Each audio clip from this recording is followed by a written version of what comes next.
అందరికీ నమస్తే నుల్లా welcome to MR media Telangana. నేను మీ రేఖను. తెలంగాణ రాష్ట్రంలో 10 ఏళ్ల బీఆర్ఎస్ పాలన తర్వాత మళ్ళీ కాంగ్రెస్ పార్టీ అధికారంలోకి వచ్చి 2.5 ఏళ్ల పొద్దైతా ఉన్నది. రైట్, 10 ఏళ్ల బీఆర్ఎస్ పాలన వర్సెస్ 2.5 ఏళ్ల కాంగ్రెస్ పాలన కంపారిజన్ ఎట్లుంది అంటే అది జనాలలోకి పోతే అర్థమవుతుంది. ప్రధానంగా బీఆర్ఎస్ పార్టీ నాయకులు చెప్తున్న ముచ్చట్లు మనం వింటా ఉన్నాం. రైట్, పాలన చేయొస్తలేదు, పాలన మీద పట్టొస్తలేదు, అక్రమాలు, అవినీతి ఇవన్నీ పెరిగిపోయినాయి, ప్రజలకు ఎటువంటి సంక్షేమ పథకాలు అందుతలేవు, ఇవన్నీ అంశాలు ఉన్నాయి. ఈ మధ్య కాలంలో జరుగుతున్న అంశాలు ఇంకా దారుణమైన అంశాలు ఉన్నాయి. రైట్, అవన్నీ మనతోని మాట్లాడడానికి తెలంగాణ ఉద్యమకారులు, బీఆర్ఎస్ పార్టీ సీనియర్ నాయకులు, మాజీ ఎస్సీ ఎస్టీ కమిషన్ చైర్మన్ ఎర్రోళ్ళ సీనన్ ఉన్నారు. అన్నకు వెల్కమ్ చేద్దాం, అన్నతో నీ ముచ్చట్లన్నీ మాట్లాడదాం. అన్న నమస్తే. అన్న ఎట్లున్నారన్న? బాగున్నా, మీరెలా ఉన్నారు? నేను మంచిగా ఉన్నా. ఎట్లుందన్న ప్రతిపక్షపు పాత్ర ఎట్లున్నారు? ప్రతిపక్ష పాత్ర ప్రజలకు మాకు ఇచ్చినటువంటి పాత్రను చాలా అద్భుతంగా పోషిస్తా ఉన్నాం. పోషిస్తున్నాను, డెఫినెట్గా పోషిస్తాం. నిజంగా పోషిస్తున్నాను, నిజంగా పోషిస్తా ఉన్నాం. ప్రజలకు ఇచ్చినటువంటి హామీల మీద మాట్లాడుతూ ఉన్నాం. ప్రజల మోసం చేసినటువంటి విషయాల మీద ఎండగడుతూ ఉన్నాం. ప్రజలకు ఎప్పుడు అసలు బహుశా ప్రతిపక్షము నాకు తెలిసి ఈ 20 ఏళ్ళల్లో లేకుంటే గతంలో 10 సంవత్సరాల్లో ప్రతిపక్ష పాత్ర అసలు పోషించినటువంటి దాఖలాలు లేవు. కానీ బీఆర్ఎస్ పార్టీ ప్రతిపక్ష పాత్ర తనదైన శైలిలో కొనసాగిస్తూ ఉన్నది. ఇక్కడ ఫెయిల్ అవుతున్నామని ఏ ఒక్క అంశంలో కూడా అనిపించట్లేదన్న ప్రతిపక్ష పాత్ర పోషించటంలో? ఎక్కడ ఫెయిల్ అవుతున్నాం అంటే ప్రజలకు అనుసంధానంగా, ప్రజలకు దగ్గరగా అట్లేం లేదు. ప్రజల కోసం నిత్యం మాట్లాడుతుంది మేమే కదా. అసలు పాలకులు ఫెయిల్ అవుతున్నారు కదా. పాలకులు ఫెయిల్ అవుతున్న అంశాలను మేము ఎప్పటికప్పుడు ఎండగడతా ఉన్నాం, ప్రజలకు తెలియజేస్తా ఉన్నాం. రేవంత్ రెడ్డి మీకు నిద్ర పట్టనీయకుండా చేస్తుందా, మీరు రేవంత్ రెడ్డికి నిద్ర పట్టనీయకుండా? రేవంత్ రెడ్డి మాకు నిద్ర పట్టనిచ్చేంత సీన్ లేదు. మాకు నిద్ర పట్టనీయకున్నంత సినిమా క్రియేషన్ లేదు ఇక్కడ. ఎందుకనంటే మాకుండేటువంటి ఉద్యమ అనుభవం కానీ, 10 సంవత్సరాలు నడిపినటువంటి 10 సంవత్సరాలు ఉద్యమ అనుభవం, 10 సంవత్సరాలు ప్రభుత్వం అనుభవం, 20 సంవత్సరాలు 24 సంవత్సరాల అనుభవం ఉంది మాకు ఇక్కడ. ఇంకోటి ఏంటంటే అన్నిటికి మించి కేసీఆర్ గారు ఉద్యమాన్ని ఎట్లా నడిపిండు, ఆనాడు తెలుగుదేశంలో ఎట్లా ఉన్నాడు, బీఆర్ఎస్ పార్టీ పెట్టిన తర్వాత, ప్రభుత్వంలో ఉన్న తర్వాత, ఇవన్నీ అంశాలు చూసుకుంటే మాకు చాలా కలిసి వచ్చే అంశాలు కదా. రేవంత్ రెడ్డి గారికి ఉన్నటువంటి అనుభవం ఏంది అసలు? రేవంత్ రెడ్డి గారికి ఉన్న అనుభవం ఏంది? బీఆర్ఎస్ పార్టీ అనుభవం ముందు చూసుకుంటే రేవంత్ రెడ్డి గారి అనుభవం ఏంటి అసలు? సో డెఫినెట్గా ఏ విషయంలో అయినా రేవంత్ రెడ్డి గారికి మాకు అసలు మీరు అన్న మాటకు పొందన లేదు, పోలిక లేదు. రాష్ట్రం వచ్చింది, సాధించిండ్రు, సాధించుకున్నాము. ఉద్యమానికి పాలనకు తేడా ఉంటుంది కదన్న. అంటే ఉద్యమం పేరు చెప్పుకొని ఇంకెన్ని రోజులు ముంగటికి పోతారు అనేది ప్రశ్న. ఉద్యమం అనేది తెలంగాణ ఆత్మగౌరవ సమస్య. డెఫినెట్గా తెలంగాణ ఉద్యమంలోనే తెలంగాణ భావన ఉన్నది, తెలంగాణ ఆత్మగౌరవం ఉన్నది. డెఫినెట్గా ప్రతి నిమిషం ప్రతి క్షణము అమరవీరులను తలుచుకోవాల్సిందే, తెలంగాణ ఆత్మగౌరవం గురించి చెప్పాల్సిందే, తెలంగాణ సంస్కృతి గురించి కూడా మాట్లాడుకోవాల్సిందే. ఎందుకంటే తెలంగాణ తెచ్చుకున్నదే అందుకు కదా. రాజ్యసభ ఎంపీలకు సంబంధించిన ముచ్చట నడుస్తూ ఉన్నది కదన్న. ఇప్పుడు మంచి అవకాశం, మరి ఎందుకు వాళ్ళకు పోటీ లేకుండా బీఆర్ఎస్ డ్రాప్ అయింది? సరిపడలేనప్పుడు ఎందుకు అవసరం లేదు కదా అన్న ఉద్దేశం కొద్దీ ఉన్నాం. రైట్ అన్న. రాఘవ కన్స్ట్రక్షన్ ముచ్చట నడుస్తుంది, హరీష్ రావు గారు బయట పెట్టిండ్రు. ఏడుదాకా వచ్చిందన్న ఆ ముచ్చట? ముఖ్యమంత్రి 2 సంవత్సరాలు అయింది గవర్నమెంట్కి వచ్చిన తర్వాత, దాదాపుగా 2.5 సంవత్సరాలు అనుకోండి, 27 నెలలు, 800 రోజులు. ఈ 2.5 సంవత్సరాలు 27 నెలలు 800 రోజులు తెలంగాణ ప్రజలకు ఏమన్నా ఒరిగింది అని అంటే ఏం ఒరిగింది అసలు? తెలంగాణ ప్రజలకు చేసింది శూన్యం. కాంగ్రెస్ పార్టీ అధికారంలోకి రావడానికి ముందు నిజంగా చాలా అనేక హామీలు ఇచ్చిండ్రు. 420 హామీలు ఇచ్చిండ్రు, 13 డిక్లరేషన్లు ఇచ్చిండ్రు, 6 గ్యారంటీలు ఇచ్చిండ్రు. నిజంగా ఇందులో ఏ ఒక్కటి అమలైందా అంటే నిజంగా ఎక్కడ కూడా అమలు కాదు. గవర్నమెంట్కి వచ్చుడు రాకడతోనే ముఖ్యమంత్రి గారు హైడ్రా పేరుట తెలంగాణ ఎక్కడైతే అభివృద్ధి చెందిందో, తెలంగాణకు హైదరాబాదుకు ముఖ్యంగా ఒక మంచి నగరంగా చూపించినటువంటి తెలంగాణ హైదరాబాద్ నగరాన్ని విధ్వంసం చేసేటువంటి కుట్ర ముఖ్యమంత్రి గారు చేసిండ్రు. ఎందుకంటే ఆయన ప్రమాణ స్వీకారం చేసినాడే చెప్పిండు కేసీఆర్ గారి ఆనవాళ్ళు లేకుండా చేస్తాను. దాంట్లో భాగంగానే ముఖ్యమంత్రి గారు కేసీఆర్ గారి ఆనవాళ్ళు లేకుండా చేయడానికి కుట్రలు ఆనం నుంచి ఆరంభించిండు, మొదలుపెట్టిండు. హైదరాబాదులో ఉన్నటువంటి పెద్ద పెద్ద బిల్డింగ్స్ ఎక్కడికక్కడ కూల్చివేయడం, పర్మిషన్లు లేవని, హైదరాబాదు సుందరమైనటువంటి హైదరాబాదు నగరాన్ని ఒక విధ్వంసం చేసే కుట్ర ముఖ్యమంత్రి గారు తెరదీసి, దాంతో ఆపకుండా మూసీ సుందరీకరణ పేరుతోని మూసీ చుట్టుపక్కల ఉన్నటువంటి ఇండ్లను, పేదవాళ్ళ ఇండ్లను అన్నింటినీ కూడా కూల్చివేసే ప్రయత్నం చేశారు. ఒక పక్క హైడ్రా, మరో పక్క మూసీ పేరిట పేదల ఇండ్లు మాత్రమే కూల్చిండు. ఒకవేళ మేము మీరు అభివృద్ధి చేస్తా అంటే మేము వ్యతిరేకించట్లేదు. అభివృద్ధి పేరిట ఏదైతే విధ్వంసం చేస్తూ ఉన్నారో ఆ విధ్వంసాన్ని మాత్రం మేము వ్యతిరేకిస్తూ ఉన్నాం.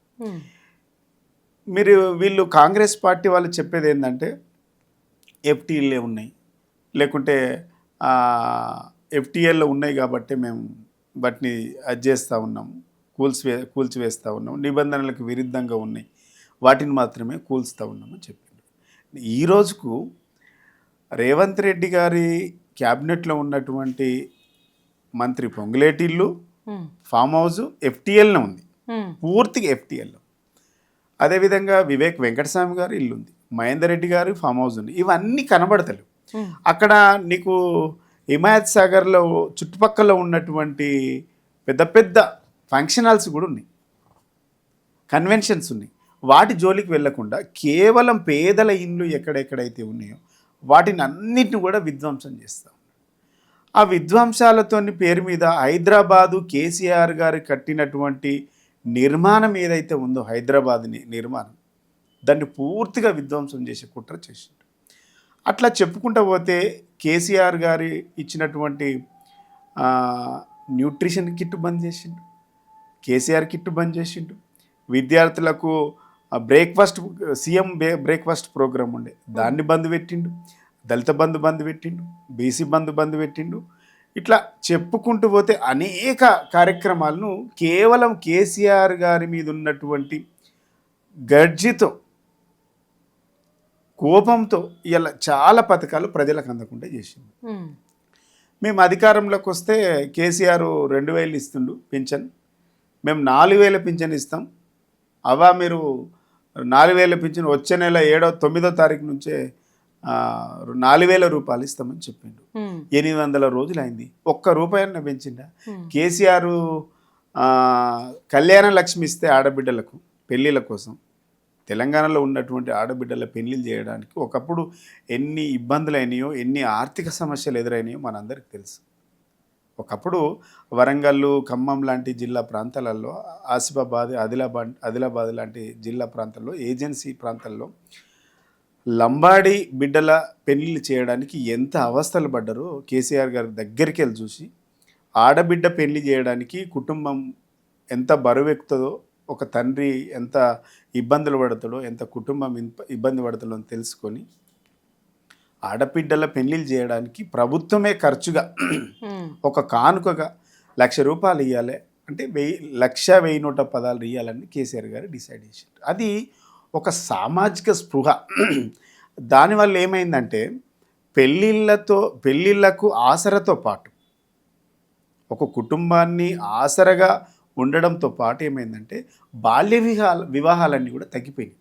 ఎందుకంటే నేను ఎస్సీ కమిషన్ చైర్మన్గా ఉన్నప్పుడు చాలా అబ్జర్వేషన్ చేసిన, బాల్య వివాహాలు చాలా తగ్గిపోయినాయి. 18 సంవత్సరాలు నిండితే ఈ 1,00,000 రూపాయల మీకు కానుక వస్తుంది, కళ్యాణ లక్ష్మి ఏజ్ తెలుస్తుంది కదా. కాబట్టి దానివల్ల బాల్య వివాహాలు తగ్గినాయి, ఆ కుటుంబానికి భరోసాగా ఉండదు. ఆ భరోసాగా ఉన్నటువంటి కుటుంబాల్లో దాదాపుగా 10-12 లక్షల పెళ్లిళ్ళు చేసిన. ఈయన ఏమన్నాడు, రాగానే కేసీఆర్ 1,00,000 రూపాయలు అదే తులం 1,00,000 రూపాయలు ఇస్తే 1,00,000తో పాటు తులం బంగారం ఇస్తామన్నాడు. ఇలా ఈ సర్కార్ వచ్చి 2.5 సంవత్సరాలు అయింది, 800 రోజులలో. వాళ్ళు ఇచ్చినప్పుడు 50,000 ఉండేనట, ఇప్పుడు 1,50,000 ఉండేది, దానికి సున్నా గుండు సున్నా. నేనేమంటున్నా, అవన్నీ చూసుకున్న తర్వాతనే ప్రామిస్ చేయాలి. 50,000 మందమి అద తులమి కూడా నొద్దన్నాడు. ఇప్పుడు నువ్వు 1,00,000 రూపాయలు ఇస్తాను, నేను మాట్లాడినాడు 1,00,000 రూపాయలు 50,000 ఉండే, ఇప్పుడు 1,00,000 రూపాయలు అయింది కాబట్టి అర్ధ తులం ఇస్తా అని చెప్పు. ఇయ్యాలనుకుంటే మనసుంటే ఎక్కడైనా చేయొచ్చు కదా. కేసీఆర్ 1,00,000 రూపాయలు ఇస్తే 1,00,000తో పాటు తులం బంగారం ఇస్తామని చెప్పిండు. ఈ ప్రభుత్వం వచ్చిన తర్వాత దాదాపు 6-7 లక్షల పెళ్లిళ్ళు జరిగినాయి. ఒక్క పెళ్లి కన్నా తులం బంగారం లేకుంటే వెండి కనీసం ఏకాన పైసలు ఇత్తడి కూడా ఇయ్యలేనటువంటి పరిస్థితి. రూపాయలు కూడా టయానికి అందుతలేవు. 1,00,000 ఇంకోటి మంచిగా గుర్తు చేసిండు, వాళ్ళ తులం బంగారం సంగతి దేవుడెరు. ఆనాడు పెళ్లి పెట్టుకుంటే పెళ్లి రోజు వరకు 1,00,000 రూపాయలు ఇంటికి పోయేది ఖర్చుల కోసం, ఆడబిడ్డ కానుకగా. పెళ్లి రోజు వరకైనా పెళ్లి అయినాక వారంకైనా మాక్సిమం పెళ్లి వరకు, లేదంటే పెళ్లి అయిన తర్వాత వస్తుంది. ఈ పత్రిక పెట్టుకుంటే డెఫినెట్గా 1,00,000 రూపాయలు వస్తాయి. కేసీఆర్ కానుక, కేసీఆర్ గిఫ్ట్ కింద, కళ్యాణ లక్ష్మి కింద 1,00,000 రూపాయలు వస్తుంది అనేది రుణం వస్తుంది. డెఫినెట్గా ఈ గిఫ్ట్ వస్తుందని ఒక నమ్మకం ఉండేది. కానీ ఇలా ఆ నమ్మకం లేదు, ఆ భరోసా లేదు, ప్రభుత్వానికి బాధ్యత లేదు. బాధ్యతారహితంగా ఈ ప్రభుత్వం వ్యవహరిస్తూ ఉన్నది. ఇది కేసీఆర్ కిట్టు, కళ్యాణ లక్ష్మి గురించి మనం మాట్లాడదాం. ఇక రైతులకు ఇచ్చినటువంటి హామీ, కేసీఆర్ 10,000 ఇస్తుండే ఎకరానికి. మేము 10,000తో పాటు 10,000 కాదు, మేము వస్తే 15,000 ఇస్తామని చెప్పిండు. 15,000 నిజంగా వచ్చినాయా? 2 లక్షల రుణమాఫీ అని చెప్పిండు. ఎంతమందికి రుణమాఫీ జరిగింది? ఇప్పుడు 56% మాత్రమే రుణమాఫీ జరిగింది రాష్ట్రంలో. మిగిలినటువంటి 44% ఆగిపోయింది. మరి ఎవరు దానికి బాధ్యులు? ప్రభుత్వం బాధ్యత వహించాలి కదా. ఇక ప్రభుత్వం చెప్పుకుంటే దొంగ లెక్కలు, ఆడిచ్చినము, ఈడిచ్చినము, అన్నిచ్చినాం, సగం సగం చేయాలి, అన్నిచ్చినాం, ఏదైనా ఆగమాగం, సగం సగం పని తప్ప మిగిలింది. ఇలా మాట్లాడుకుంటాడు. అది రుణమాఫీ, రైతు బంధు సక్రమంగా అమలు చేసినాం, కానీ ఎంతమందికి అందినాయో నాకు తెలియదు అని అంటాడు ఆయన. అంటే ప్రభుత్వం దగ్గర ఉన్నటువంటి లెక్కలు గవి, ముఖ్యమంత్రికి ఉన్నటువంటి అవగాహన గది. ముఖ్యమంత్రి అట్లా మాట్లాడుతుండంటే ఎంత అవగాహన రాహిత్యం.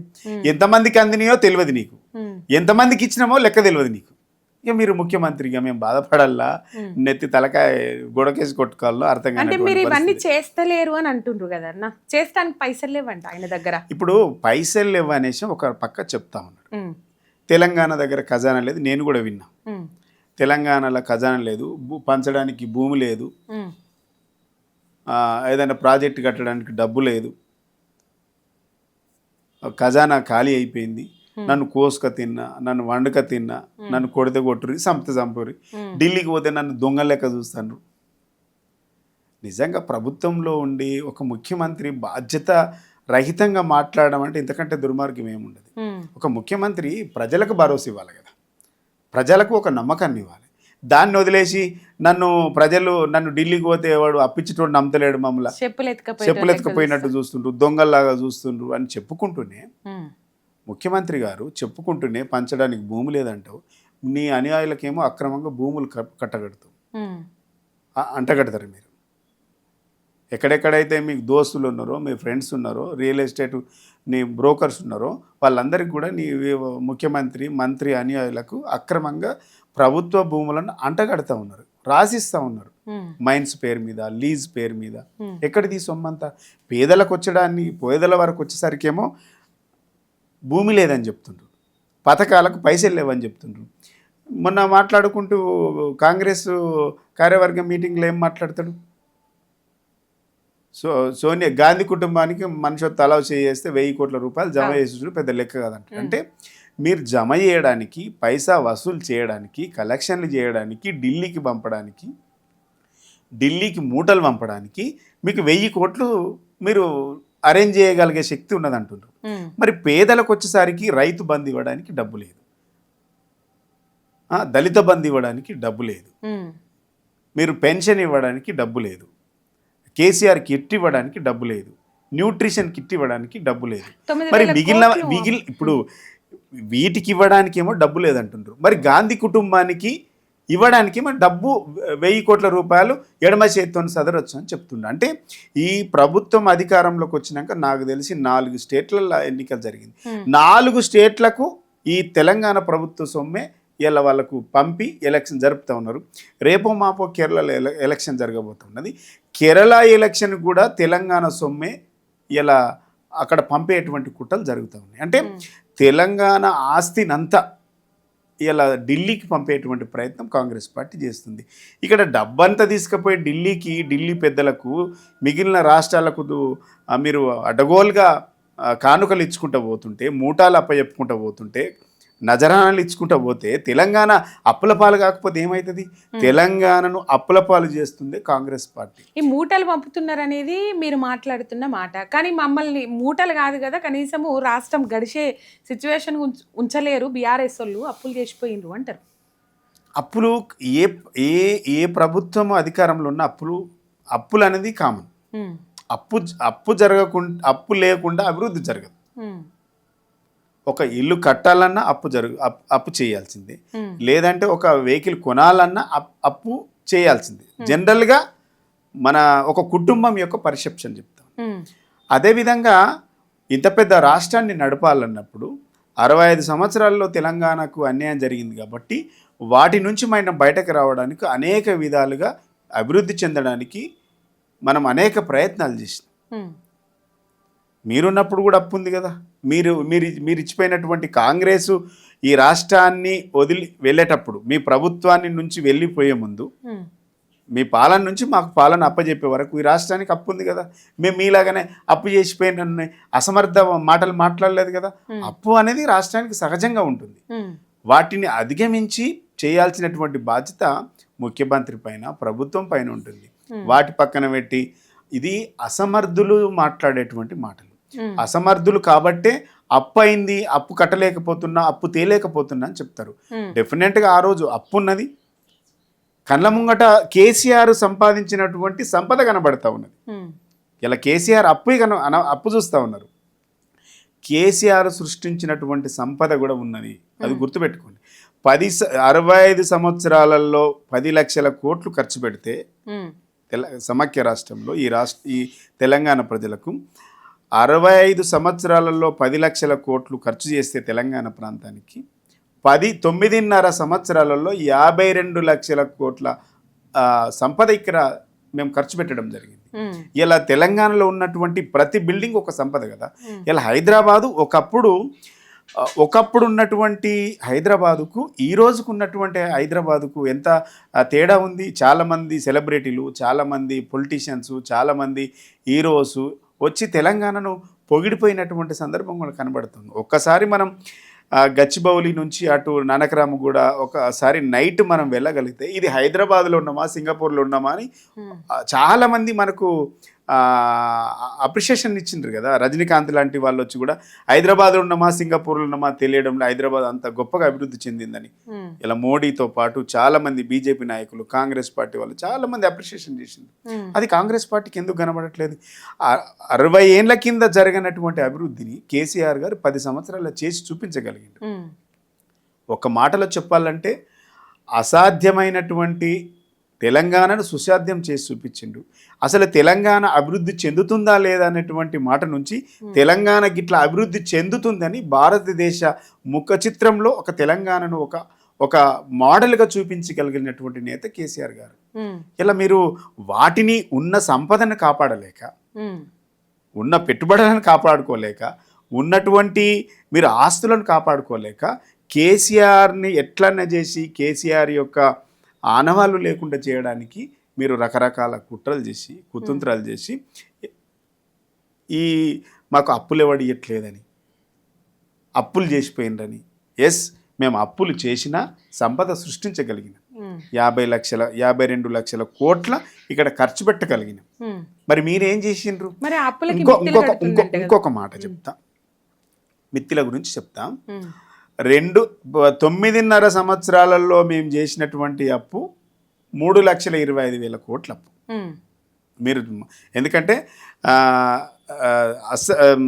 పార్లమెంటరీ సెక్రటరీ ద్వారా ప్రకటించినటువంటి అప్పు అది. 2.5 సంవత్సరాలలో, ఇంకా 2.5 సంవత్సరాలు కూడా మొత్తం కాలే, 2 సంవత్సరాలలో 2,50,000 కోట్లు అప్పు చేసింది కాంగ్రెస్ పార్టీ. అంటే మీరు 10 సంవత్సరాలు ఉంటే మీ అప్పు ఎంత అయితే చెప్పండి. అసలు 10 సంవత్సరాలు ఉంటే మాది 3,25,000 కోట్ల అప్పు మాది. మీరు 2.5 సంవత్సరాలలో 2.5 లక్షల అప్పు అయింది. 10 లక్షల కోట్లు దాటితే అంతే కదా. అంటే మీరు కనుక 10 సంవత్సరాలు మీరు ఉండగలిగితే, ఒకవేళ 5 సంవత్సరాలు ఉంటే 7.5 లక్షల కోట్లు అప్పు చేస్తారు మీరు ఈ 5 సంవత్సరాలల్లో 7.5 లక్షల నుంచి 8 లక్షల కోట్ల అప్పు చేసి దిగిపోతారు అన్నట్టు. మరి ఇలా తెలంగాణను బాగుపరిచిన వాళ్ళు ఎవరు, తెలంగాణను నష్టం చేసిన వాళ్ళు ఎవరు ఒకసారి ఆలోచన చేయాలి. ఇంకోటి మిత్తి కడుతున్నా వీళ్ళు కట్టేది మిత్తి పావుల, చెప్పుకున్నదేమో బారాన. ఇలా మిత్తి కడుతున్నా మిత్తిలు చాలాసార్లు అసెంబ్లీలో అడిగిండ్రు కదా హరీష్ రావు గారు, కేటీఆర్ గారు, బీఆర్ఎస్ పార్టీ పక్షాన శాసనసభ వేదికగా చాలాసార్లు అడిగినాం కదా, మీరు కట్టేటువంటి అప్పేందో నిజంగా తేల్చాలని. ఎందుకు చెప్పలేరు అంటే వీళ్ళు చెప్పుతున్న అన్ని అబద్ధాలే. అంటే చెప్పే మాటలకు నిజంగా అక్కడ ఉన్నటువంటి వాస్తవాలకు చాలా వ్యత్యాసం ఉంది. కాబట్టి కాంగ్రెస్ పార్టీ అధికారంకి వచ్చిన నాటి నుంచి కేవలం అబద్ధాల మీదనే మాట్లాడుతూ ఉంది, అబద్ధాల మీదనే బ్రతుకుతూ ఉంది, అబద్ధాల మీదనే ఈ పాలన కొనసాగిస్తూ ఉన్నది. త్యాగాల పునాదుల మీద తెలంగాణను తీసుకొచ్చి ఒక అద్భుతమైనటువంటి తెలంగాణను మేము వ్యవస్థీకృత చేయగలిగితే, అబద్ధాల పునాదుల మీద ఈ రాష్ట్రంలో అధికారంలోకి వచ్చి అబద్ధాలతోనే బతికేటువంటి పరిస్థితి కాంగ్రెస్ వాళ్ళు చేస్తారు. ఉద్యమ పార్టీ మీదన్న, తెలంగాణను తెచ్చిన పార్టీ మీది, తెలంగాణను ప్రగతి పదంలో నడిపించిన పార్టీ మీది, తెలంగాణను ఒక అద్భుతమైన వ్యవస్థీకృతగా మార్చింది మీ పార్టీ. ఇక్కడ నేను అడుగుతాన్నా, దానికి మీరు సూటిగా సమాధానం చెప్పాలి. మీ ఓటమికి గల ప్రధాన కారణం ఏంది? చాలా అంశాలు బయట నుంచి వినబడతా ఉన్నాయి. కాంగ్రెస్ ఇచ్చిన 420 హామీలను ఒకవైపు, మీరేం చెప్తారన్నా 420 హామీలు అంటారా, లేకపోతే మీ ఎమ్మెల్యేల పనితనం మంచిగా లేక అంటారా, లేకపోతే ప్రజల నుంచి వ్యతిరేకత మీ పార్టీ మీద ఏర్పడడం వలన, ఏం చెప్తారు మీరు? రెండు విషయాలు. ఇక్కడ కొంత ఎమ్మెల్యేల మీద వ్యతిరేకత ఉన్నమాట వాస్తవం. వాళ్ళు ఒప్పుకుంటారా అన్న మా పనితనం బాగలేక? సరే, అది ఏమైనా కానీ అంటే పార్టీ కులాంకుశంగా చర్చించుకున్నప్పుడు జరిగినటువంటి సారాంశం చెప్తా ఉన్నా. కొంత ఎమ్మెల్యేల మీద వ్యతిరేకత ఉన్నమాట వాస్తవం. కేసీఆర్ గారు ఓకే, జయం జరిగింది ప్రతి దగ్గర, కేసీఆర్ గారు ముఖ్యమంత్రి కావాలి, మా ఎమ్మెల్యే ఓడిపోవాలి. చాలా నియోజకవర్గాలు, అందరూ అనను, చాలా నియోజకవర్గాల్లో జరిగినటువంటి చర్చ ఏంది, కేసీఆర్ ముఖ్యమంత్రిగా ఉండాలి, మా ఎమ్మెల్యే ఓడిపోవాలి. ఇట్లా అనుకోవడం వల్ల ఎక్కడెక్కడైతే ఎమ్మెల్యేల మీద వ్యతిరేకత ఉందో, అందరి మీద అనట్లేదు, ఎక్కడైతే వ్యతిరేకత అక్కడక్కడ నియోజకవర్గాల్లో ఉన్నారో ఆ నియోజకవర్గాల ఎమ్మెల్యేల మీద లేకుంటే ఇన్ఛార్జీల మీద ఉన్నటువంటి వ్యతిరేకత పార్టీ మీద ప్రభావం పడింది. రెండవది, కాంగ్రెస్ పార్టీ అడ్డగోలుగా హామీలు అర్రస్పాట వాడినట్టు, కేసీఆర్ 2,000 ఇస్తే మేము 4,000 ఇస్తాం, 10,000 రైతు బంధు ఇస్తే మేము 15,000 ఇస్తాం, రైతు కూలీలకు ఇస్తాం, ఇట్లా కేసీఆర్ గారు కళ్యాణ లక్ష్యం ఇస్తే కళ్యాణ లక్ష్యంతో పాటు తులం బంగారం ఇస్తాం, ఇట్లా ఇష్టం వచ్చినట్టు చెప్పడం వల్ల 2 లక్షల రుణమాఫీ చేస్తాం. మేము అన్నీ కూడా ఓటర్ను కన్ఫ్యూజ్ చేసినాయని చెప్పుకోవచ్చు. రెండోది, 10 సంవత్సరాలు కేసీఆర్ గారికి ఇచ్చినాం కదా, ఒకసారి వాళ్ళకు కూడా ఇస్తామని ఇవ్వచ్చు. కానీ మొత్తానికి కాంగ్రెస్ పార్టీ అలివి కాని హామీలు ఇవ్వడం వల్ల ప్రజలు నమ్మి ఓట్లేసిండ్రు. నమ్మి ఓట్లేసినందుకు కాంగ్రెస్ పార్టీ తెలంగాణ ప్రజలను నట్టేట ముంచింది. రైతులను ముంచిండ్రు, బీసీలను ముంచిండ్రు, యువతను ముంచిండ్రు, ఎస్సీ ఎస్టీ బీసీలను ముంచిండ్రు, మైనార్టీలను ముంచి ఏ ఒక్క వర్గాన్ని కూడా సంతృప్తి పరచలేనటువంటి అసమర్థ ప్రభుత్వం కాంగ్రెస్ ప్రభుత్వం. చివరకు ఆడబిడ్డలకు మహాలక్ష్మి కింద నెలకి 2,500 ఇస్తామని చెప్పిండు. 18 సంవత్సరాలు నిండిన ప్రతి ఆడబిడ్డకు 2,500 కళ్యాణ అదేంది మహాలక్ష్మి స్కీమ్ కింద ఇస్తాను చెప్పిండు. ఎంతమందికి ఇచ్చిండు? రేపో ఎల్లుండ మళ్ళీ మహిళా దినోత్సవం ఉంది. ఇప్పటికి 2 సార్లు చెప్పిండు, వచ్చే సంవత్సరం నుంచి లేకుంటే మళ్ళా 2 నెలల్లో 3 నెలల్లో మహాలక్ష్మి పథకం అమలు చేస్తామని చెప్తుండు. ఇప్పుడు మళ్ళీ రేపో ఎల్లుండ ఉంది, మళ్ళీ కూడా అదే చెప్పబోతుండు ముఖ్యమంత్రి. పథకాల ముచ్చట పక్కకు పెడితే ఉద్యోగులకు రిటైర్మెంట్ బెనిఫిట్స్ ఇచ్చడానికి ఖజానా ఖాళీ ఉంది అంటాడు. ఇప్పుడు ఖజానా ఖాళీ ఉండడానికి ప్రభుత్వ అసమర్థత.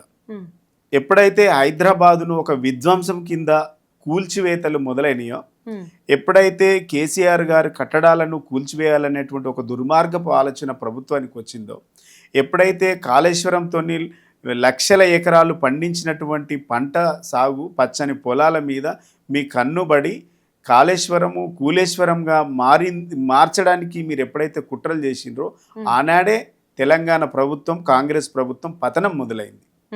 పచ్చని తెలంగాణను విచ్ఛిన్నం చేయడానికి, అభివృద్ధి చెందినటువంటి తెలంగాణను అబాసుపాలు చేయడానికి ముఖ్యమంత్రి చేసినటువంటి దుర్మార్గమైనటువంటి ఆలోచన ఎప్పుడైతే ఆయన మైండ్లోకి వచ్చిందో తెలంగాణ పతనం, ఈ ప్రభుత్వ పతనం కూడా ఆనాడే మొదలైంది. అందుకే అప్పు ఎవడు ఇవ్వట్లేదు అది సత్యం, ఎవడు నమ్మట్లేదు ఇది కూడా సత్యం.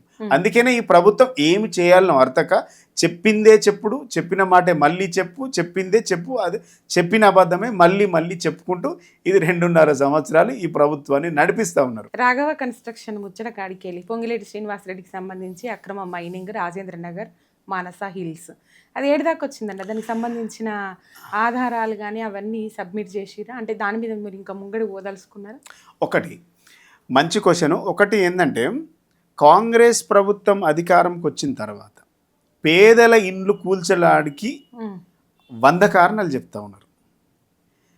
ఇప్పుడు ఎందుకంటే హైదరాబాదు చుట్టూ ఎక్కడెక్కడైతే హైడ్రా పేరు మీద ఇండ్లు కూల్చివేతలు జరిగినాయో ఈ 2.5 సంవత్సరాలు ఇప్పటికీ కంటిన్యూ స్టిల్ సాటర్డే సండే వస్తే చాలు ఫీల్డ్లో ఉంటారు, వితౌట్ ఇంటిమేషన్ వితౌట్ నోటీసు కూల్చివేతలు జరుగుతున్నాయి. చాలా సందర్భాల్లో మనం చూసినాం. చిన్న పిల్లలు స్కూల్ పుస్తకాలు తీసుకుంటాం అంకుల్ అని అంటే కూడా కనికరించకుండా, పిల్లలను కూడా చిన్న పిల్లలను కూడా కనికరించకుండా హైడ్రా బుల్లోజర్లతో కూల్చినటువంటి ప్రభుత్వాన్ని ఒక ప్రశ్నించగలుగుతున్నాం.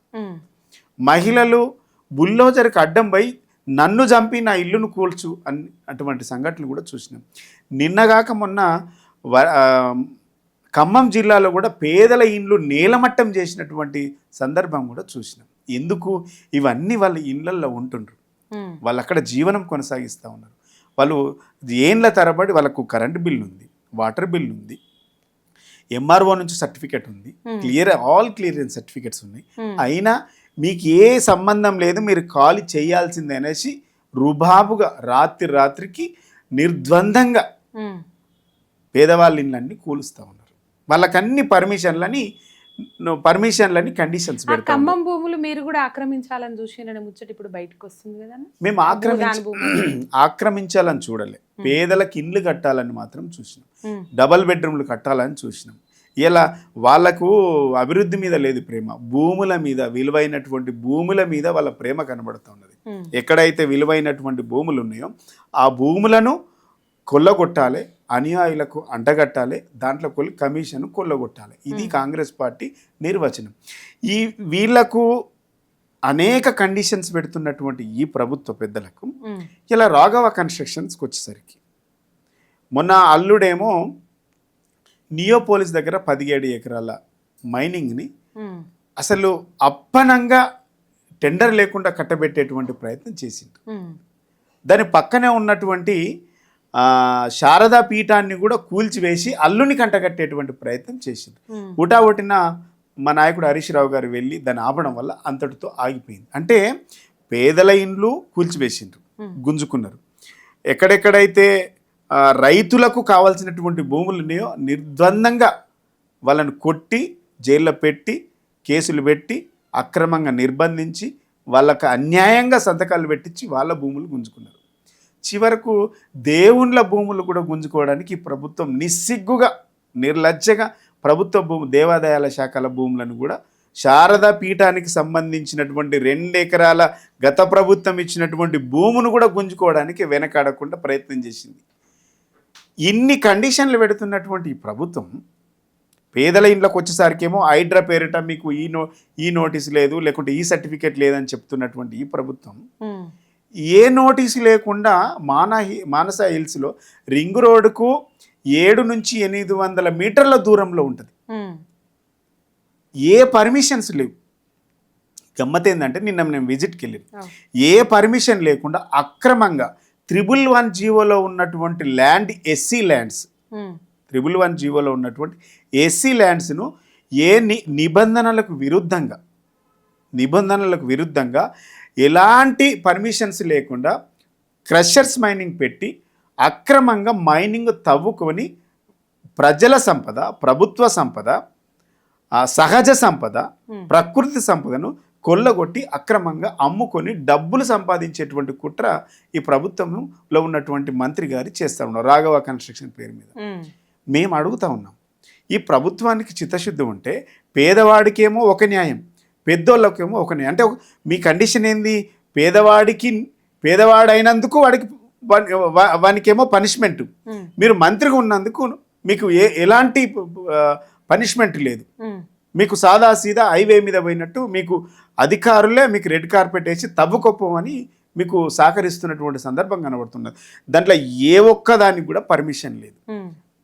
ముఖ్యంగా ఒక క్వారీ స్టార్ట్ చేయాలంటే ఫస్ట్ పొల్యూషన్ కంట్రోల్ బోర్డు నుంచి సర్టిఫికేట్ తీసుకోవాలి. అదేవిధంగా కన్సెంట్ ఫర్ ఎస్టాబ్లిష్మెంట్ కూడా ఒక సర్టిఫికేట్ తీసుకోవాలి. దాంతోపాటు కన్సెంట్ ఫర్ ఆపరేషన్ అనుమతి కూడా తీసుకోవాలి. ఇవి ఏవి అనుమతులు లేవు. రెండోది ఎన్విరాన్మెంట్ క్లియరెన్స్ కూడా అవసరం ఉంటుంది. ఆ క్లియరెన్స్ కూడా లేదు. మొత్తం 7 నుంచి 8 పర్మిషన్ లేదు.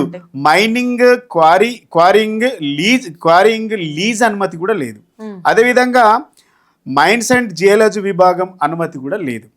స్థానిక గ్రామ పంచాయతీ లేదా మున్సిపాలిటీ వాళ్ళ దగ్గర నుంచి కూడా మనకు ఎన్ఓసి కానీ వాళ్ళ పర్మిషన్ కాపీ కావాలి, అది కూడా లేదు.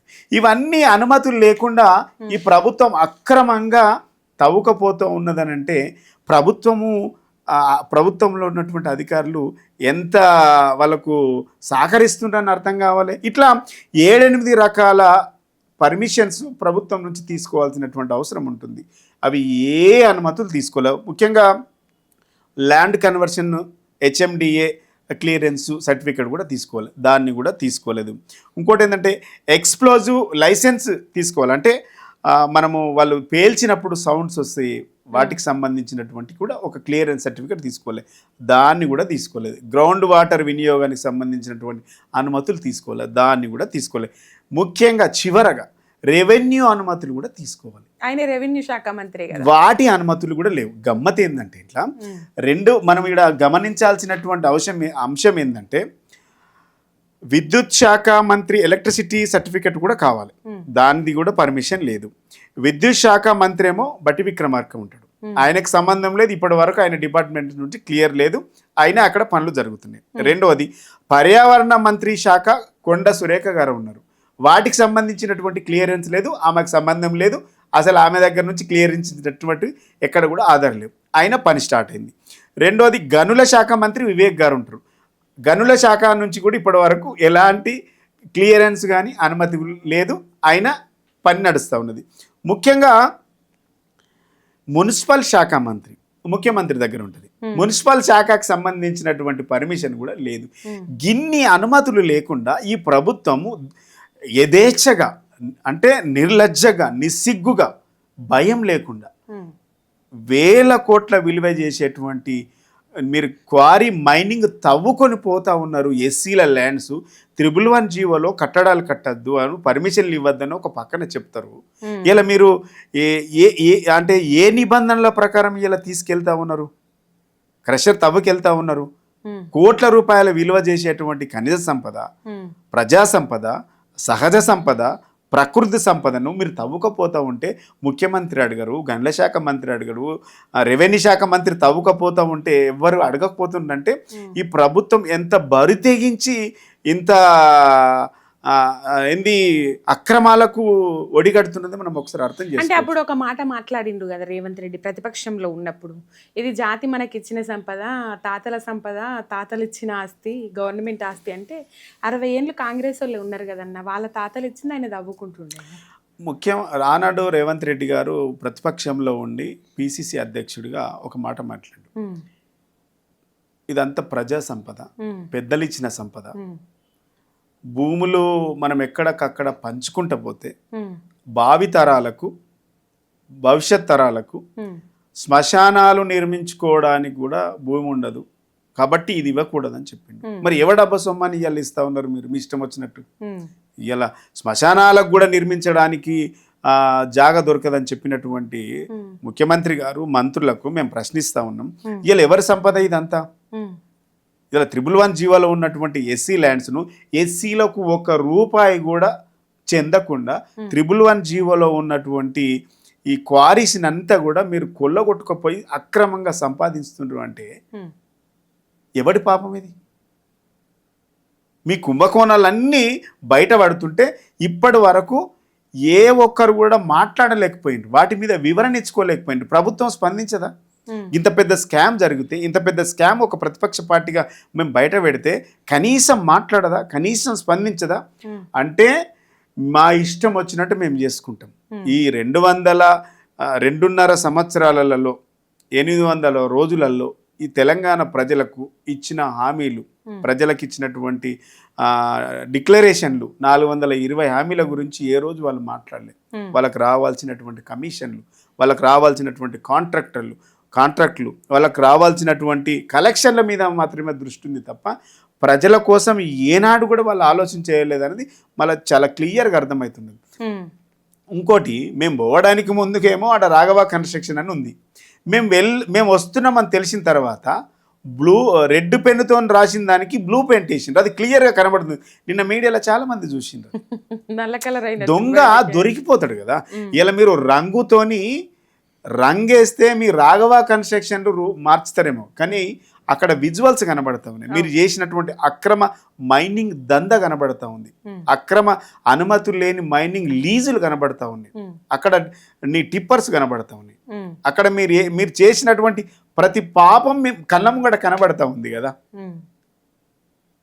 దాన్ని దాచలేరు కదా, మీరు మైనింగ్ దాచలేరు, మీరు కొల్లగొట్టినటువంటి ఖనిజ సంపద దాచలేరు. మీరు మీ కన్స్ట్రక్షన్ పేరు మార్చినంత మాత్రాన ఈ అక్రమంగా దోపిడీకి గురవుతున్నటువంటి ఖనిజ సంపదను, మైనింగ్ను, అంత పెద్ద మైన్స్ను మీరు దాచలేరు కదా. ప్రభుత్వం ప్రజల కళ్ళు కప్పలేదు కదా. ఇప్పటి వరకు ఏ ఒక్క అధికారి, రెవెన్యూ, ఎలక్ట్రిసిటీ, మున్సిపాలిటీ, లేకుంటే పొల్యూషన్ బోర్డు కంట్రోల్ నుంచి ఏ ఒక్కరు కూడా స్పందించలే.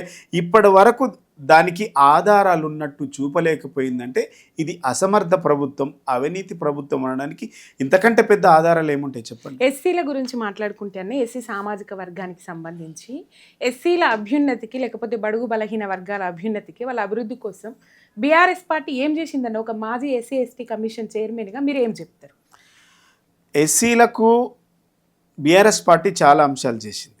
ఎందుకనంటే బీఆర్ఎస్ పార్టీ ఎస్సీలకు దేశంలో ఎక్కడ లేని విధంగా ఒక కుటుంబానికి 10 లక్షలు ఇచ్చి ఆ కుటుంబాన్ని ఆదుకోవడానికి దళిత బంధు ఒక పెద్ద స్కీమ్ తీసుకొచ్చింది.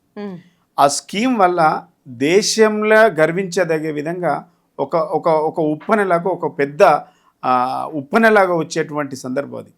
మేము కనుక అధికారంలో ఉంటే ప్రతి పేదవాడి ఎస్సీ కుటుంబానికి 10 లక్షలు ఇచ్చి ఆ కుటుంబాన్ని ఆర్థికంగా నిలబెట్టాలని ఒక పెద్ద ప్రయత్నం దేశంలో ఎవరు చేయనటువంటి ప్రయత్నం కేసీఆర్ గారు చేశారు.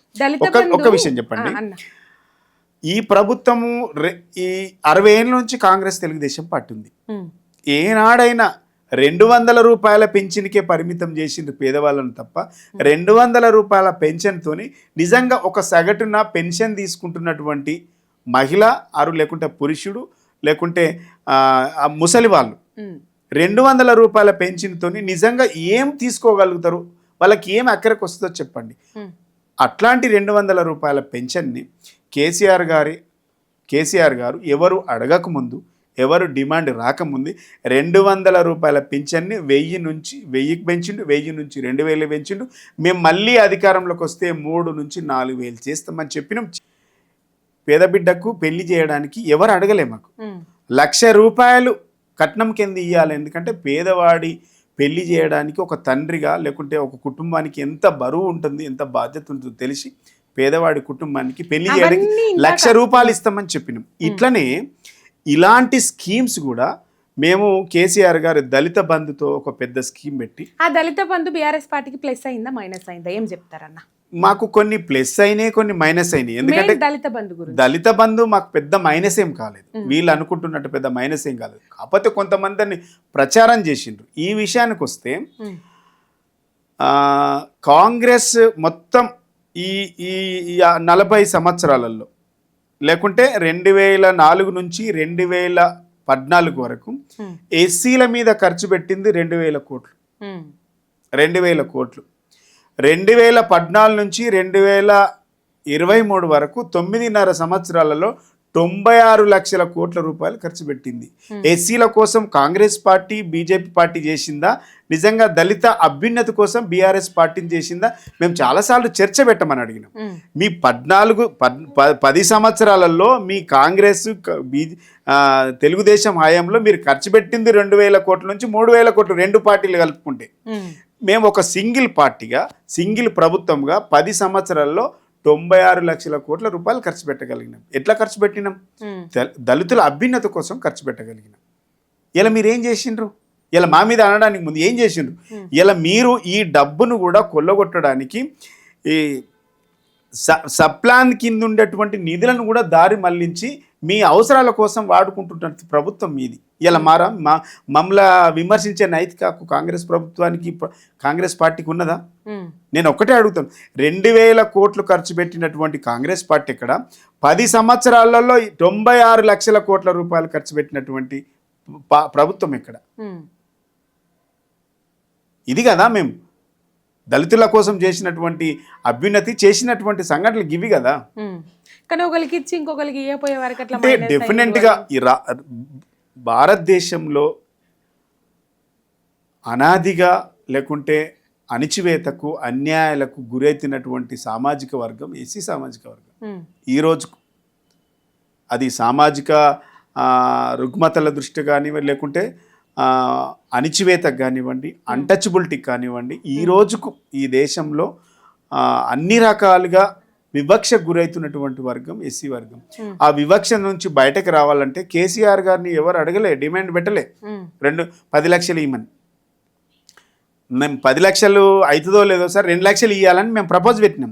తప్పు మీరు మాట్లాడేది. ఒక కుటుంబానికి 10 లక్షలు కనుక మనం ఇవ్వగలిగితే, ఆ కుటుంబం గురించి ఆర్థికంగా నిలదొక్కుకోగలిగితే, మనం ఆ కుటుంబం జోలికి వెళ్ళాల్సిన పని మళ్ళీ అవసరం రాదు. ఒక కుటుంబానికి 10 లక్షలు ఇస్తే ఏదో ఒక బిజినెస్ పేరు మీద వాళ్ళు అభివృద్ధి చెందుతారు. కాబట్టి ఒక కుటుంబానికి 10 లక్షలు ఇద్దామని చెప్పిండు ఆయన. ఎలాంటి స్వార్థం లేకుండా నిస్వార్థంగా ఒక కుటుంబానికి గనుక 10 లక్షలు ఇవ్వగలిగితే ఆ కుటుంబం ఆర్థికంగా నిలబడుతుంది, నిలదొక్కుకోగలుగుతుంది, ఆ కుటుంబం ఆర్థిక పరిపుష్టి పొందుతుంది అని చెప్పిండు. ఇలా కాంగ్రెస్ పార్టీ నాయకులు, మిగిలిన పార్టీ నాయకులు ఎందుకు అట్లా ఆలోచన చేయలే? ఇలా ఈ ఎజెండాను భారతదేశం అంతా ఆలోచించే విధంగా ఆలోచన చేసినాయి కదా మిగిలిన పార్టీలు. రైతు బంధు కూడా ఈ దేశంలో, దేశానికి స్వాతంత్రం వచ్చి 76 సంవత్సరాలు, 77 సంవత్సరాలు. ఏ ఒక్క రోజు కూడా ఈ దళితుల గురించి, బీసీల గురించి, రైతుల గురించి ఎవరు ఆలోచన చేయాలి? రైతు బంధు స్కీము ఈ దేశానికి ఒక ఆదర్శంగా నిలబడ్డది కదా. ఇది ఈ దేశాన్ని మిగిలిన రాష్ట్రాలలో కూడా ఇంప్లిమెంట్ చేయాలనేటువంటి ఆలోచన వచ్చింది కదా. మరి దాని కారకులు కేసీఆర్ గారు కాదా? కాంగ్రెస్ పార్టీ ఈ 100 సంవత్సరాల కాంగ్రెస్ పార్టీ అని చెప్పుకుంటున్నటువంటి కాంగ్రెస్ 100 సంవత్సరాల ఒక్క రోజైనా ఈ వర్గాలకు, ఎస్సీలకు, బీసీలకు, మైనార్టీ వర్గాలకు ఆర్థికంగా నిలదొక్కునే విధంగా ఒక సంపూర్ణంగా ఈ ఒక కుటుంబానికి, ఒక వర్గానికి పనిచేయాలన్నటువంటి ఆలోచన కాంగ్రెస్ పార్టీకి మిగిలిన పార్టీలకు ఎందుకు రాలేదు? అంటే మీది ఓట్ల ప్రభుత్వం, మీది ఓట్లు వేయించుకోవాలి, అధికారం ఉన్నంతసేపు మాట్లాడాలి, తర్వాత పోవాలి. కానీ 14 సంవత్సరాల ఉద్యమం నడిపినాం కాబట్టి మా నాయకుడికి అన్ని రకాలుగా ప్రజలను సంతృప్తిపరచడానికి, సమైక్య రాష్ట్రంలో అన్నీ కోల్పోయిన, సర్వం కోల్పోయినటువంటి ఈ వర్గాలకు ఏదైనా ఒకటి మంచి పనులు చేయాలనే ఉద్దేశం కొద్దీ ఇలాంటి కార్యక్రమాలు తీసుకోవడం జరిగింది. ఇలా కాంగ్రెస్ పార్టీ విమర్శలకే చేసి చూపించాలి కదా. కొన్ని చెప్పి చేసిండ్రు, కొన్ని చెప్పక చేసిండ్రు, కొన్ని చెప్పినవి చెయ్యలేదు. అంటే మీరు కాంగ్రెస్ పార్టీ వైఫల్యాలు ఏవైతే ఉంటే అవి ఎత్తి చూపినప్పుడల్లా వాళ్ళు ప్రధానంగా సోషల్ మీడియాలో తింపే అంశాలలో మెయిన్ మనకు ముందట కనబడే లైను, దళితుల్ని ముఖ్యమంత్రిని చేస్తా అన్నాడు, ఎందుకు చేయలేదు? దళితులకు 3 ఎకరాలు ఇస్తా అన్నారు, ఎందుకు ఇవ్వలేదు? ఈ 2 అంశాలే వాళ్ళ ఫస్ట్ సెకండ్ ఈ లైన్లతోనే స్టార్ట్ అవుతుంది. ఏం చెప్తారన్న? ఇప్పుడు దళితుని ముఖ్యమంత్రి చేయాలనేది కాంగ్రెస్ పార్టీ ప్రతిసారి ఒక డబ్బల రాళ్ళు వేసి ఊపే ప్రయత్నం చేస్తా ఉన్నది. మేము అడుగుతున్నాం ఇవాళ కాంగ్రెస్ పార్టీని. ఎంపీ ఎలక్షన్స్ వచ్చినాయి. ఎంపీ ఎలక్షన్లో ఏ ఒక్కడికి ఎస్సీ మాదిగకు సంబంధించినటువంటి ఎవరికి కూడా మీరు సీట్ ఇవ్వలేదు. నిన్నగాక మొన్న రాజ్యసభ ఎన్నికలు జరుగుతూ ఉన్నాయి.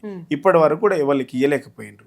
ఇలా సోషల్ వెల్ఫేర్ మంత్రి నింపడానికి 2 సంవత్సరాలు పట్టింది. ఎందుకు ఇవ్వలేకపోయినరు? ఒక తెలంగాణ తెచ్చినటువంటి వ్యక్తిగా తెలంగాణ పునర్నిర్మాణం కూడా అద్భుతంగా జరగాలనేటువంటి ఉద్దేశంతో కేసీఆర్ గారే ముఖ్యమంత్రిగా ఉండాలనేటువంటి ఒక చర్చ జరిగింది. అంతే తప్ప దీంట్లో కేసీఆర్ గారు ఏదో ఉద్దేశపూర్వకంగా ఇయ్యాలనేటువంటి ఉద్దేశం ఎక్కడ లేదు. అదొక వెపన్ గా కాంగ్రెస్ పార్టీ ప్రతిపక్షాలు వాడినరు. అంటే ఈ ప్రస్తావన కూడా ఎన్నికలు అయిపోయినాక రాలే, ఎన్నికల ముందే అయింది. అంటే ప్రజలు ఓట్లే కంటే ముందే జరిగింది. అంటే దళితుడు ముఖ్యమంత్రి కాదు, నేనే ముఖ్యమంత్రిగా ఉంటా అని. నేనేమంటున్నా, పరిస్థితులకు అనుగుణంగా తెలంగాణ తీసుకొచ్చుకున్నాం. వచ్చినటువంటి తెలంగాణను పునర్నిర్మాణం జరగాలంటే కేసీఆర్ గారికి అన్ని విధాలుగా అనుభవం ఉంది కాబట్టి కేసీఆర్ లాంటి వ్యక్తులు తెలంగాణకు ఉండడం వల్ల సస్యశ్యామలంగా అభివృద్ధి చెందుతుంది అనేటువంటి ఒక సందర్భంలో డెఫినెట్గా కేసీఆర్ గారే ఉండాలనేటువంటి ఒక ఆలోచన విధానం. మీరేమో కాంగ్రెస్ వాళ్ళు రూపాయి పని చేయలే, ఈసమెత్తు పని చేయలే, ఇటున్న గొంగడి గడ్డి జరపలే, గట్టున్న పుల్ల గిట్టే వేయలేదని మీరు చెప్తుండ్రు. ఇప్పుడు ఏడాదికి పండుగ చేసిండు, 2 ఏళ్ళకి పండుగ చేసిండు. ఇప్పుడు ప్రజాపాలన ప్రగతి ప్రణాళిక 99 రోజుల ప్రణాళిక పెట్టుకొని అధికారులను ఊళ్ళకు దోలి మేము ఇది చేసినామని సాటింపేసే ప్రయత్నాలు చేస్తుండ్రు. మీరేమో చేస్తలేరంటుండ్రు, మేము చేస్తున్నామని వాళ్ళు ఊళ్ళో. నేనేమంటున్నా, ప్రజాపాలన ప్రగతి ప్రణాళిక లేకుంటే ప్రగతి నివేదిక. నేనేమంటున్నా, కాంగ్రెస్ పార్టీ 800 రోజులలో చేయనటువంటి పనిని 99 రోజులలో చేసి చూపిస్తుందా? ఇది ఎంత పెద్ద బూటకం, ఎంత పెద్ద డైవర్ట్, ఎంత పెద్ద డైవర్షన్ పాలిటిక్స్ ఇది. అంటే పని చేయడానికి కాదన్నా, పని చేసిన పని చెప్పుకోవడానికి 99 ఏం చేసిండ్రని నేను అంటున్నా. వీళ్ళు చేయడానికి చేసింది ఏముంది అంటున్నా. వీళ్ళు చేసింది ఏంది? 3 ఉత్తాయి 2 కొత్తాయి. ఏం చేసిండ్రు చెప్పి వీళ్ళు చెప్పుకోవడానికి ఏమున్నాయి? వీళ్ళు చేసింది ఏంది? 3 ఉత్తాయి పక్కకు 2 కొత్తాయి. నేనేమంటున్నా, హైడ్రా పెట్టిండ్రు, మూసీ నది పేరిట కూల్చివేసిండ్రు, హైడ్రా పేరిట కూల్చివేసిండ్రు. వీళ్ళు చేసిన ఏం చెప్పు? అంతే. వీళ్ళు చేసిన ఏం చెప్పు? హైడ్రా పేరిట కూల్చివేతలు, మూసీ పేరిట పేదల ఇండ్లు కూల్చివేతలు. వీళ్ళు చేసింది ఏంది నాకు చెప్పు? అటుపోయి ఫార్మసిటీ కింద రైతుల భూములను లాక్కొని జైల్లో పెట్టిండ్రు.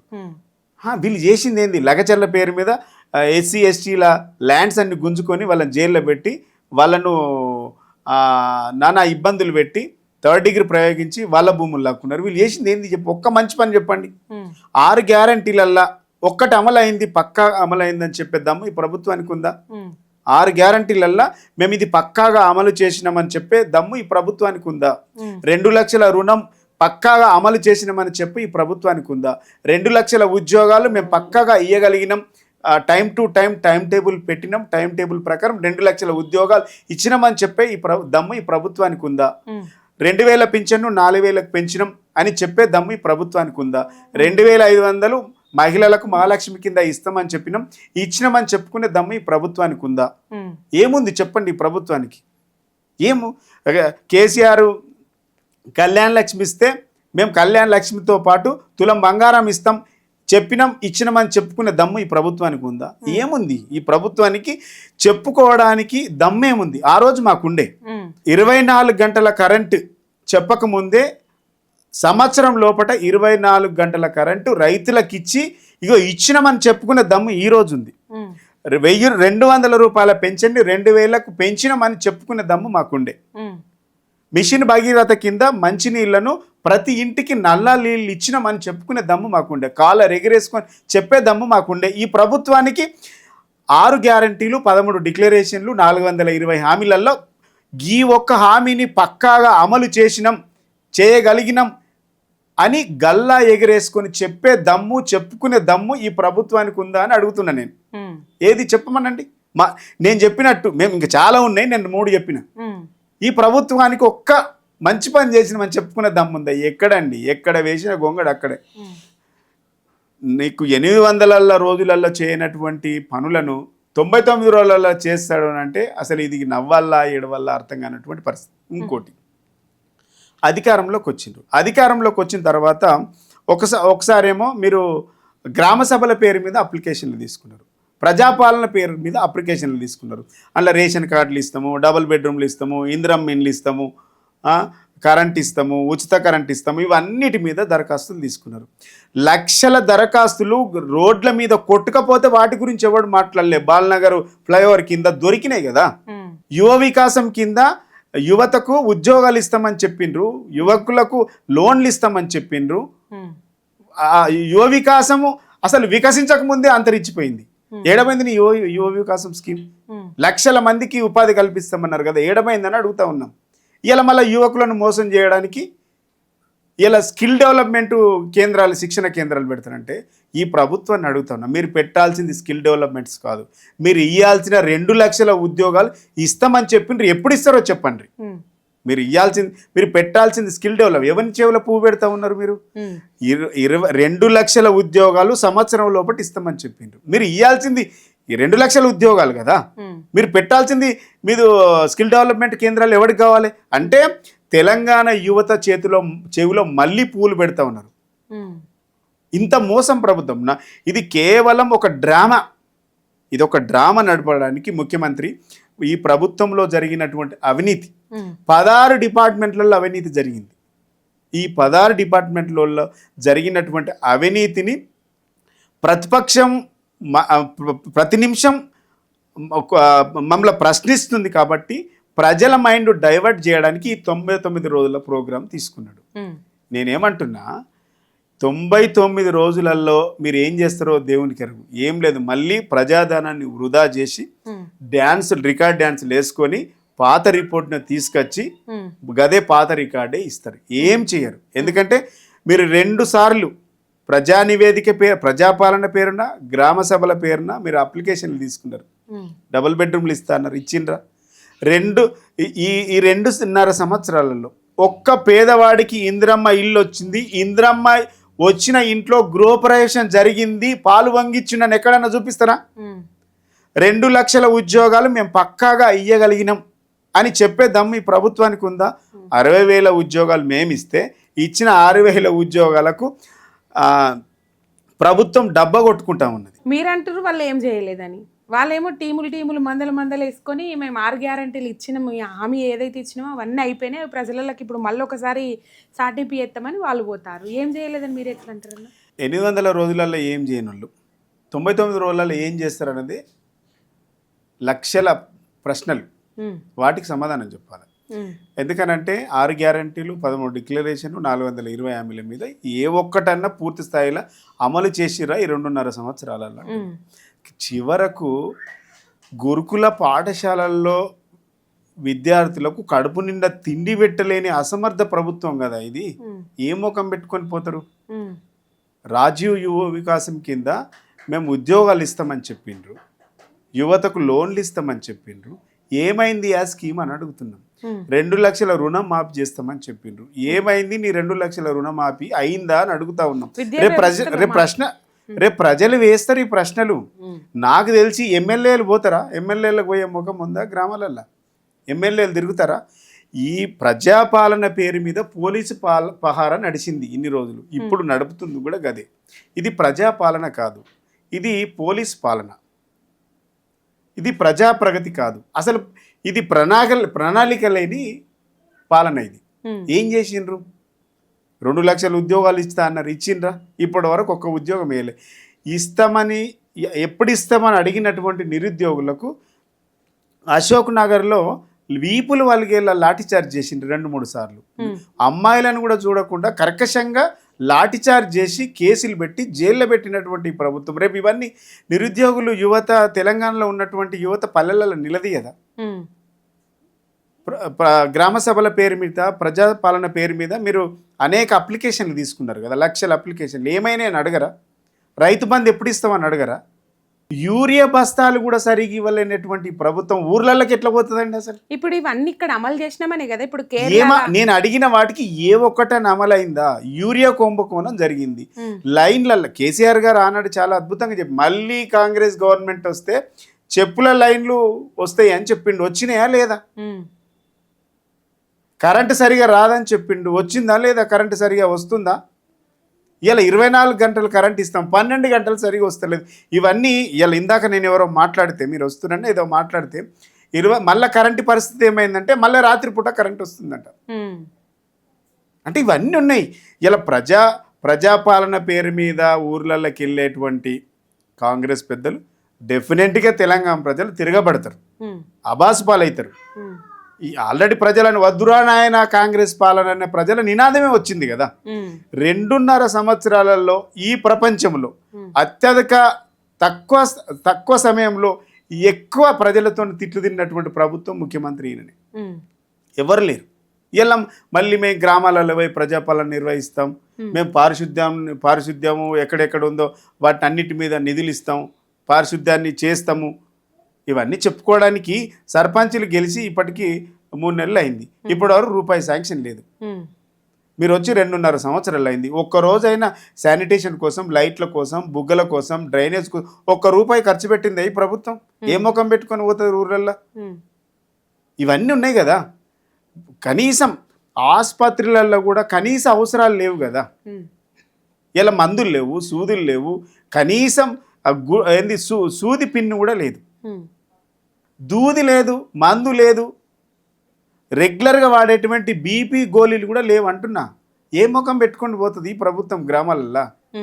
మళ్ళీ వీళ్ళు టెంట్ల కింద మనుషులు ఉంటారు, టెంట్ల చుట్టూ పోలీసులు ఉంటారు. ఎమ్మెల్యే పోలీసు పహారంలో ప్రజాపాలన నడుస్తుంది. ప్రజలకు అడిగే ప్రశ్నలకు సమాధానము కాంగ్రెస్ నాయకుల దగ్గర లేవు. ప్రజలు తిరగబడాలి. మీరు 100 రోజులలో మీరు 2 లక్షలు ఇస్తామని చెప్పిండ్రు, 100 రోజులలో 2 లక్షల రుణం మాఫ్ చేస్తా అన్నారు. ఎందుకు చేయలేదు? 100 రోజులలో 25